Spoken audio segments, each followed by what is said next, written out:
믿음으로 에녹은 죽음을 보지 않고 옮겨졌으니 하나님이 그를 옮기심으로 다시 보이지 아니하였느니라. 그는 옮겨지기 전에 하나님을 기쁘시게 하는 자라는 증거를 받았느니라. 믿음이 없이는 하나님을 기쁘시게 하지 못하나니 하나님께 나아가는 자는 반드시 그가 계신 것과 또한 그가 자기를 찾는 자들에게 상 주시는 이심을 믿어야 할지니라. 아멘. 지난주에는 로마서 1장 16절과 17절을 통해서 오직 의인은 믿음으로 말미암아 살리라 라는 제목으로 말씀을 나눠봤습니다.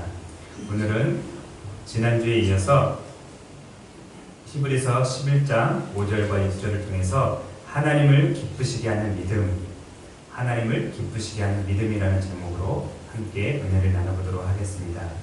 우리는 히브리서를 누가 썼는지에 대해서 정확히 알지 못합니다. 학자들 간에 서로 다른 견해를 가지고 있는데 어떤 사람은 바울이 썼다, 어떤 사람은 누가가 썼다, 어떤 사람은 클레멘트가 썼다, 어떤 사람은 바나바가 썼다 라고 여러 가지 의견을 다르게 합니다. 그런데 초대교회 교부였던 오리겐이라는 그러한 사람이 있었는데 이렇게 이야기했습니다. 누가 히브리서를 기록했는지 하나님만 아신다. 이 말이 정답일 것입니다. 히브리서 저자는 오직 하나님만 아십니다. 그런데 이 히브리서 저자는 구약 성경에 대해서 너무나도 잘 알고 있었던 사람입니다. 그리고 유대교에서 기독교로 개종한 히브리인들에게 쓴 편지입니다. 그래서 히브리서라고 그렇게 이름이 붙은 겁니다. 특히 오늘 우리가 살펴보게 될 히브리서 11장은 보통 믿음장이라고 그렇게 부르는데 존 네거다 목사님께서 11장 전체는 믿음의 최고성과 우월성을 다룬다라고 그렇게 말을 했습니다. 먼저 믿음이란 무엇인가에 대해서 잠시 살펴보도록 하겠습니다. 인터넷 사전에 믿음이라는 단어를 찾아봤더니 믿음은 어떤 가치관, 종교, 사랑, 사실 등에 대해 다른 사람의 동의와 관계없이 확고한 진리로서 받아들이는 개인적인 심리 상태이다 라고 그렇게 사전에 올라와 있었습니다. 그런데 성경에서 말하는 믿음은 바라는 것들의 실상이요 보이지 않는 것들의 증거다 라고 그렇게 말하고 있습니다. 우리 다 같이 11장 1절로 한번 가보겠습니다. 11장 1절을 한 목소리로 읽어보겠습니다. 시작. 믿음은 바라는 것들의 실상이요 보이지 않는 것들의 증거니. 이것이 바로 성경에서 말하는 믿음이라는 것입니다. 이것을 다른 말로 바꾸면 믿음은 그 약속을 하신 분에 대한 초자연적인 확신이다. 믿음은 지금 이곳에 바라는 것들에 대한 확신을 가져오는 절대적인 신뢰다라고 그렇게 말할 수 있을 것입니다. 계속해서 히브리서 기자는 믿음이 무엇인지에 대해서 3절에 예를 들어서 기록을 했는데 우리 3절을 한번 같이 또 읽어보겠습니다. 3절 시작. 믿음으로 모든 세계가 하나님의 말씀으로 지어진 줄을 우리가 아나니 보이는 것은 나타나는 것으로 말미암아 된 것이 아니니라. 모든 세계가 하나님의 말씀으로 지어진 것을 아는 것, 이것이 바로 믿음이라는 것입니다. 저와 여러분 모두는 태초에 말씀이 계십니다. 이 말씀이 하나님과 함께 계셨으니 이 말씀은 곧 하나님이시니라. 그가 태초에 하나님과 함께 계셨고 만물이 그로 말미암아 지은 바 되었으니 지은 것이 하나도 그가 없이는 된 것이 없느니라 라는 요한복음 1장 1절에서 3절 말씀을 우리는 잘 알고 있습니다. 그리고 그 말씀이 하나님의 말씀이라는 것을 우리는 신뢰합니다. 이것이 바로 믿음이다 라고 성경은 우리에게 가르쳐주고 있는 것입니다. 20세기 초에 미국의 장로교 신학자였고 한국 교회의 보수주의 신학에 아주 커다란 영향을 미쳤던 존 그레샴 네이첸이라는 목사님이 계셨는데 그 목사님께서 이렇게 말씀을 하셨습니다. 뭐라고 말을 했는지 한번 들어보시기 바랍니다. 믿음은 그리스도의 손에 있는 선물을 받아들이는 것이다. 우리는 그 선물과 그 선물의 수요자에 대해서 알지 못하고 그 선물을 받을 수 없다. 그리스도께서는 그가 십자가에서 우리를 위해 이루신 하나님과의 바른 관계를 우리에게 주시기 위해서 오셨다. 그 선물을 받아들이는 것이 믿음이다. 그것은 매우 놀라운 것이다. 그것은 인간 본성 전체의 변화를 수반한다. 믿음 자체는 하나님의 영으로 말미암아 우리에게 주어진다. 그리스도인들이 결코 스스로를 그리스도인들 되게 하지 못한다. 오직 그들은 하나님에 의해 그리스도인이 되는 것이다. 라고 그렇게 말을 했습니다.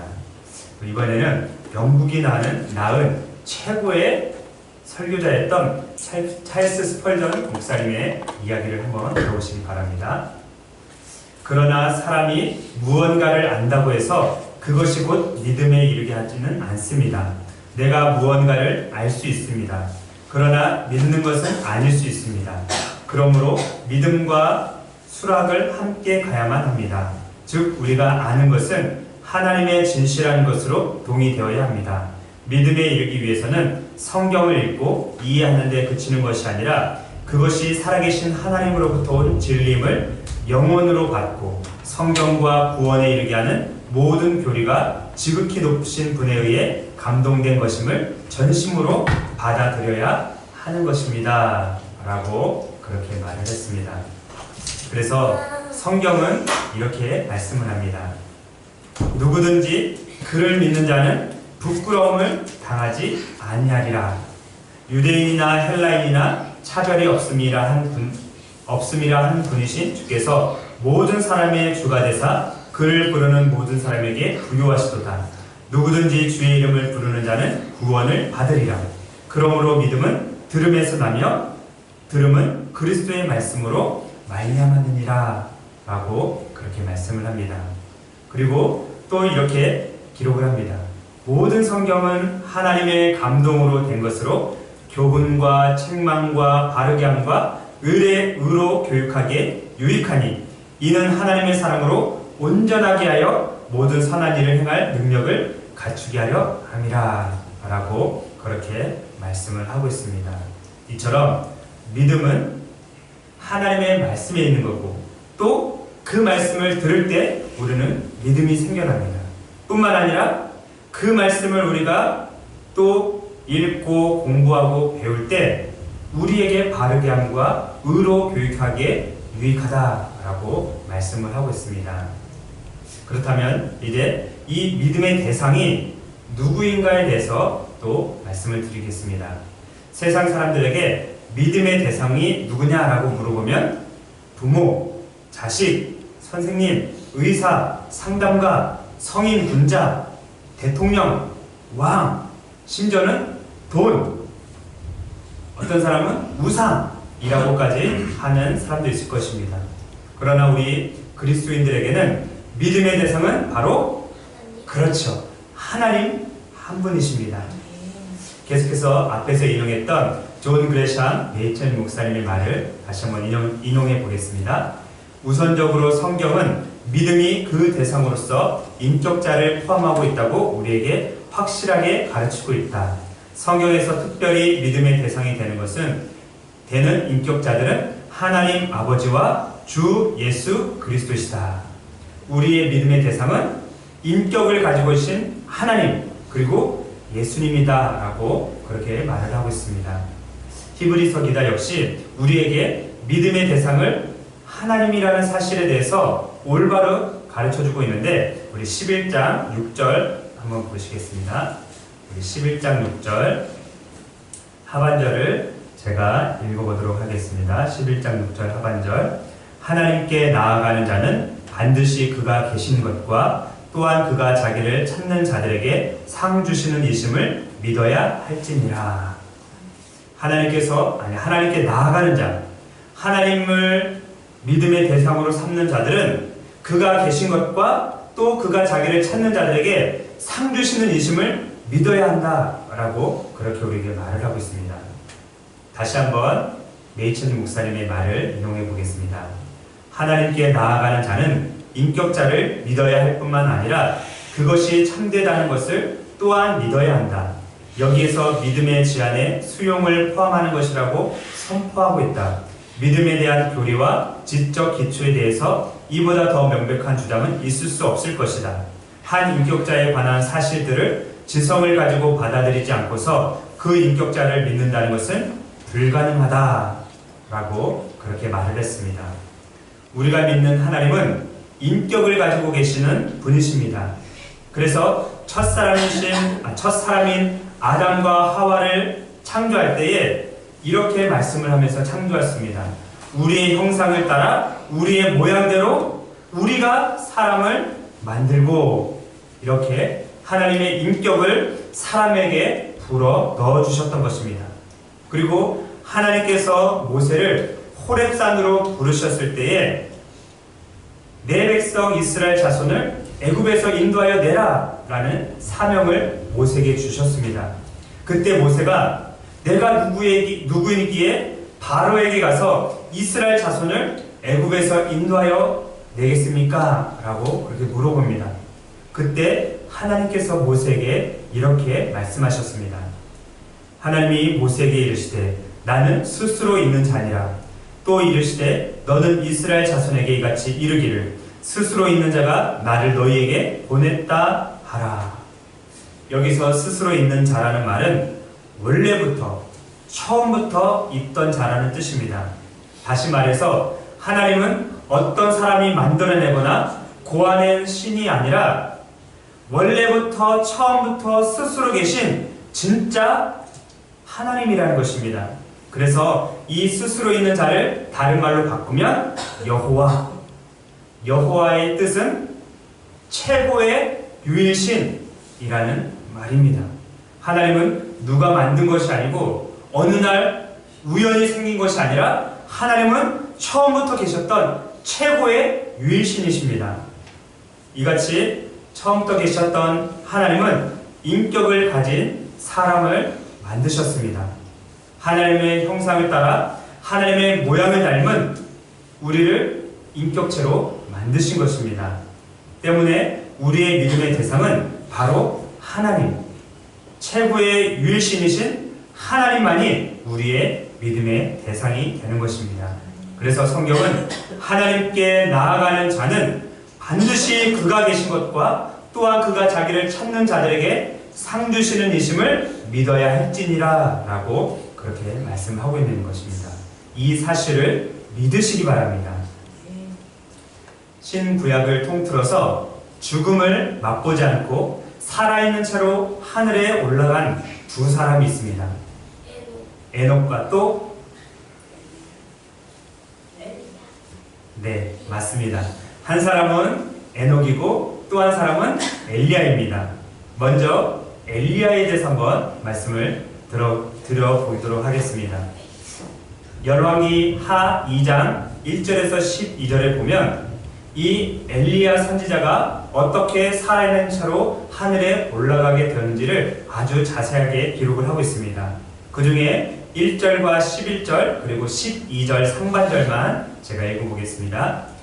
여호와께서 회오리 바람으로 엘리야를 하늘로 올리고자 하실 때에 엘리야가 엘리사와 더불어 길갈에서 나아가더니 11절 두 사람이 길을 가며 말하더니 불수레와 불말들이 두 사람을 갈라놓고 엘리야가 회오리 바람으로 하늘로 올라가더니 엘리사가 보고 소리 지르되 내 아버지여 내 아버지여 이스라엘의 병거와 그 마병이여 하더니 다시 보이지 아니하는지라. 하나님께서 이미 엘리야 선지자를 하늘로 올려가려고 작정을 하고 계셨습니다.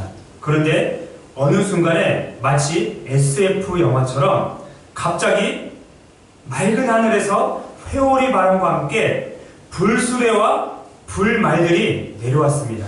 그리고 엘리야와 그의 제자인 엘리사 사이를 갈라놓았습니다. 엘리야는 그 불수레와 불말들을 보는 순간 하나님께서 자신을 데리고 갈 것이라는 것을 알았습니다. 그래서 조금도 망설임 없이 그 불수레에 올라탔던 것입니다. 하지만 놀랍게도 엘리야 선지자는 머리카락 하나, 옷자락 하나 타지 않았습니다. 마치 모세가 호렙산에서 불붙은 떨기나무를 쳐다봤을 때 그 떨기나무가 불에 타지 않고 그대로 있었던 것처럼 엘리야의 머리카락, 몸, 옷도 전혀 타지 않았던 것입니다. 엘리야가 불수레에 올라타고 자리를 잡자 순식간에 불말들과 불수레가 불꽃을 튀기면서 회오리 바람을 타고 하늘로 올라갔습니다. 그 장면을 놀라움과 경이로움으로 바라보고 있었던 제자 엘리사는 하늘을 향해서 소리를 칩니다. 내 아버지여, 내 아버지여, 이스라엘의 병거와 그의 마병이여. 그런데 이미 엘리야를 태운 불병거는 하늘로 사라지고 없었습니다. 사실 이 엘리야 선지자는 죽음을 맛보지 않고 살아있는 채로 하늘에 올라간 첫 번째 사람이 아니라 두 번째 사람입니다. 조금 전에 제 딸이 얘기했던 것처럼 첫 번째 사람은 에녹입니다. 이제 에녹에 대해서 잠시 말씀을 드리겠습니다. 본문의 주인공이 에녹입니다. 그리고 그 에녹은 하나님을 기쁘시게 하는 자였다라고 성경은 기록하고 있습니다. 우리 다 같이 창세기 5장으로 한번 가보겠습니다. 창세기 5장. 본문은 표시해 놓고 창세기 5장으로 한번 가보겠습니다. 창세기 5장. 다 찾으셨죠? 21절에서 24절입니다. 창세기 5장 21절에서 24절 다 같이 읽겠습니다. 시작. 에녹은 65세에 무두셀라를 낳았고 무두셀라를 낳은 후 300년을 하나님과 동행하며 자녀들을 낳았으며 그는 365세를 살았더라. 에녹이 하나님과 동행하였더니 하나님이 그를 데려가심으로 세상에 있지 아니하였더라. 아멘. 엘리야에 대한 기록은 신구약 성경에 상당히 많이 기록이 되어 있습니다. 그리고 심지어는 예수님께서 변화산에 올라갔을 때에 두 사람이 나타났는데 한 사람은 모세였고 또 한 사람은 엘리야였습니다.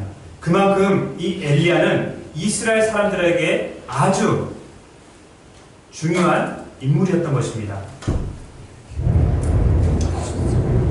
하지만 에녹에 대한 기록은 방금 읽었던 창세기 5장 21절에서 24절 그리고 본문 말씀인 히브리서 11장 5절 그리고 유다서 1장 14절 세 구절이 전부입니다.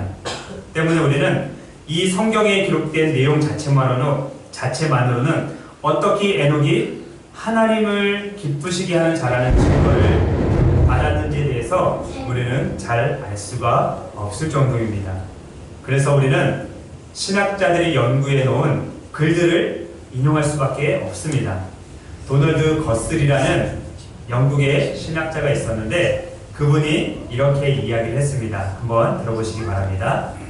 고대의 믿음의 사람들의 명단에서 에녹에 대한 언급을 발견하는 것은 당연한 일이다.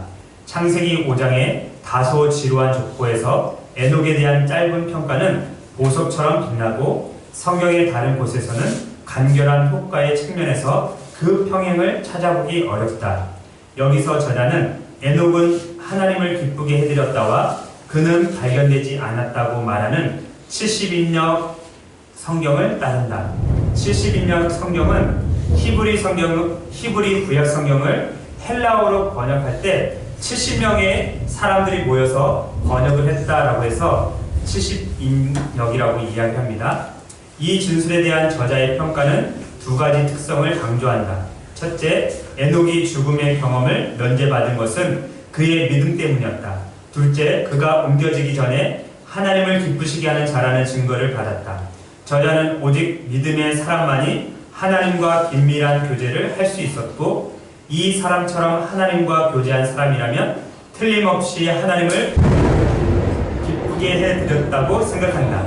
그것은 의심의 여지 없이 옳은 가정이었다.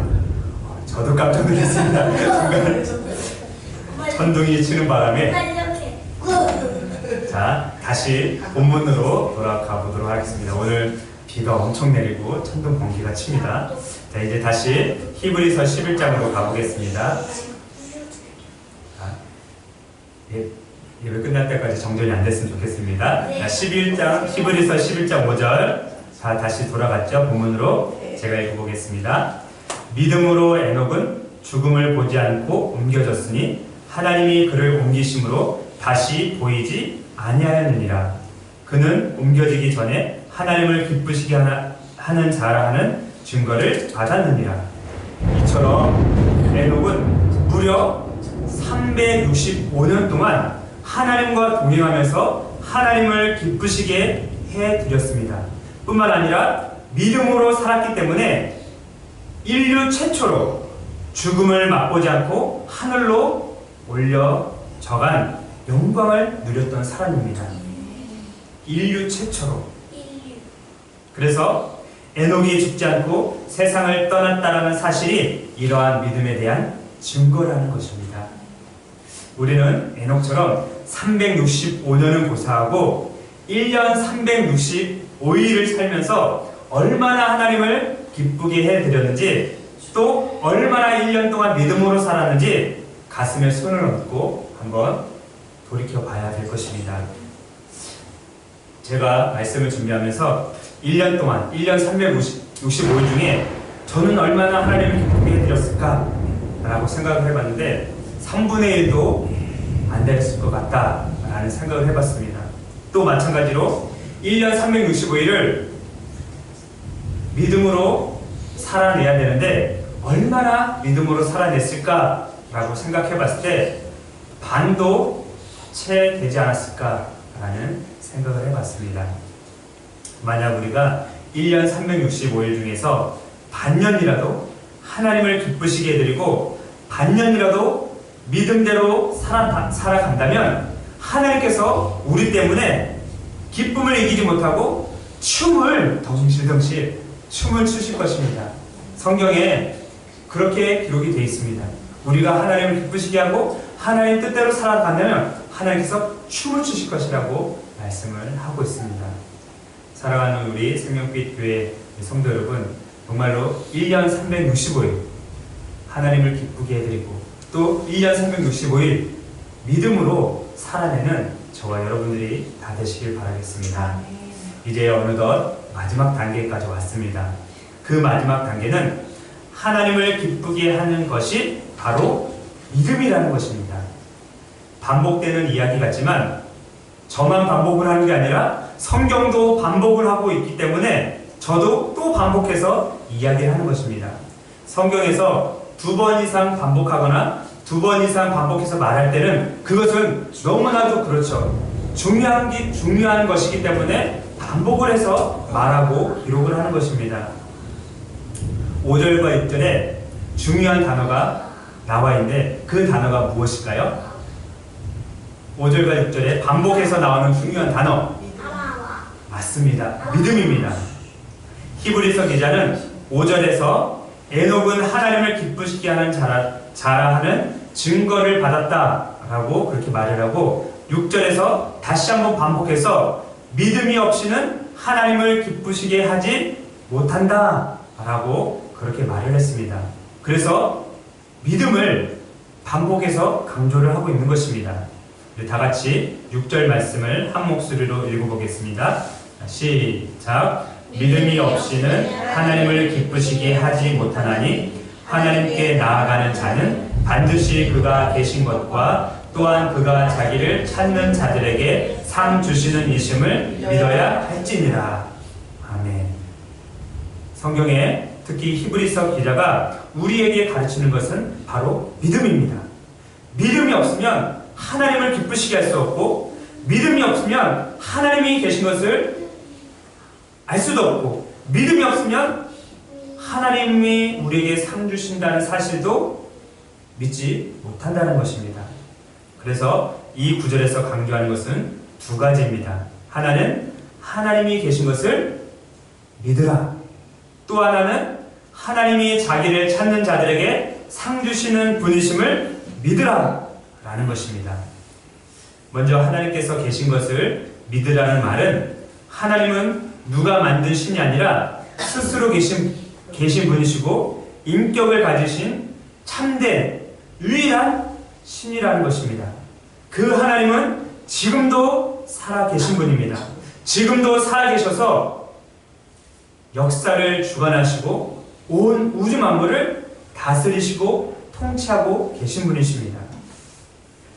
그래서 히브리서 11장 6절은 그가 계신 것을 믿으라 라고 우리에게 말씀을 하고 있는 것입니다. 다음으로 하나님을 찾는 자들에게 상 주시는 이심을 믿으라라고 말씀하고 있습니다. 하나님은 자기를 찾는 자들에게 어떤 상을 베풀어 주시겠다라고 말씀하시는데 지금 이 구절에는 어떤 상이라는 말은 나와 있지 않습니다. 그런데 저는 성경에 기록되어 있는 대로 하나님께서 우리에게 베풀어 주실 상은 의의 면류관 또 생명의 면류관이라고 저는 확신을 합니다. 왜냐하면 성경에 기록이 되어 있기 때문에 그렇습니다. 성경의 기록을 한번 들어보시기 바랍니다. 이제후로는 나를 위하여 의의 면류관이 예비되었으므로 주 곧 의로우신 재판장이 그날에 내게 주실 것이며 내게만 아니라 주의 나타나심을 사모하는 모든 자에게도니라. 또 다른 곳에서 시험을 참는 자는 복이 있나니 이는 시련을 견디어낸 자가 주께서 자기를 사랑하는 자들에게 약속하신 생명의 면류관을 얻을 것이기 때문이라. 성경은 분명히 우리에게 하나님께서 상을 베풀어 주시는 자라는 것을 믿으라라고 말씀하시고 또 하나님께서 베풀어 주실 상에 대해서 의의 면류관, 생명의 면류관이라고 그렇게 말을 하고 있습니다. 저는 이 두 가지 면류관이 각각 따로 있는 것이 아니라 같이 같은 면류관이라고 생각을 합니다. 의의 면류관이 곧 생명의 면류관이고 생명의 면류관이 곧 의의 면류관이라는 것입니다. 그런데 또 다른 성경에 이렇게 기록이 되어 있습니다. 영광의 면류관을 얻으리라. 의의 면류관, 생명의 면류관은 곧 영광의 면류관이라는 것입니다. 하나님께서 우리에게 하나님을 믿는 자들에게 이러한 의의 면류관, 생명의 면류관, 곧 영광의 면류관을 상으로 베풀어 주실 줄 믿습니다. 이제 말씀을 맺겠습니다. 오늘 우리는 믿음이 무엇인지에 대해서 알게 되었습니다. 믿음은 바라는 것들의 실상이요 보지 못하는 것들의 증거입니다. 우리의 믿음의 대상은 세상에 존재하는 그 어떤 것이 아니라 인격을 가지시고 참되시고 살아계시고 유일하신 하나님, 그 하나님이 우리의 믿음의 대상이라는 것입니다. 에녹은 365년 동안 하나님과 동행하고 하나님을 기쁘게 해드렸고 믿음으로 살아냈습니다. 그래서 그는 하나님을 기쁘게 하는 자다라는 칭함을 얻게 된 것입니다. 우리는 365년을 살 수도 없고 그렇지만 365일은 살 수 있습니다. 365일 동안 우리는 하나님을 기쁘시게 하는 삶을 살고 믿음으로 삶을 살아가야 될 것입니다. 그리고 하나님께서는 우리에게 반드시 자기를 찾는 자들에게 상 주시는 이심을 믿어야 할 것입니다. 그렇게 믿을 때 하나님께서 우리에게 의의 면류관, 생명의 면류관, 영광의 면류관을 상으로 베풀어 주실 것입니다. 그러한 은혜가 우리 모두에 있기를 간절히 바라겠습니다. 기도하겠습니다.